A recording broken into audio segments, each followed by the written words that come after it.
Na mtazamaji, timu ya mpira wa wavu ya GSU imefuzu kwa hatua ya nusu fainali ya kombe la Mozzartbet Kenya baada ya kuichapa Equity Bank kwa seti 3-0 katika mechi ya kwanza ya robo fainali iliyochezwa leo kwenye ukumbi wa ndani wa Kasarani. Timu za Kenya Prisons na Chema Volleyball ambayo inaendelea kuonyesha kiwango bora pia zimekata tiketi ya nusu fainali baada ya kuibuka na ushindi katika mechi zao za robo fainali. GSU ambao walivuliwa ubingwa wa ligi kuu ya taifa ya wanaume walionyesha dhamira ya kupigania taji la kombe la Mozzartbet, wakilenga angalau kutoa kombe la msimu huu. GSU walitawala mchezo tangu seti ya kwanza na kuibuka washindi kwa alama 25-22 kabla ya kushinda seti ya pili kwa alama 25-17.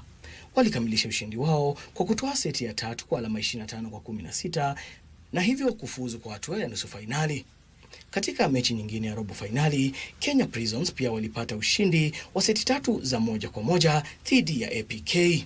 Kenya Prisons sasa watakutana na Chema katika nusu fainali baada ya Chema kuifunga Kapu kwa seti 3-1. Mechi za nusu fainali za wanaume zitachezwa kesho katika ukumbi wa ndani wa Kasarani, huku fainali ikitarajiwa kuchezwa Jumapili.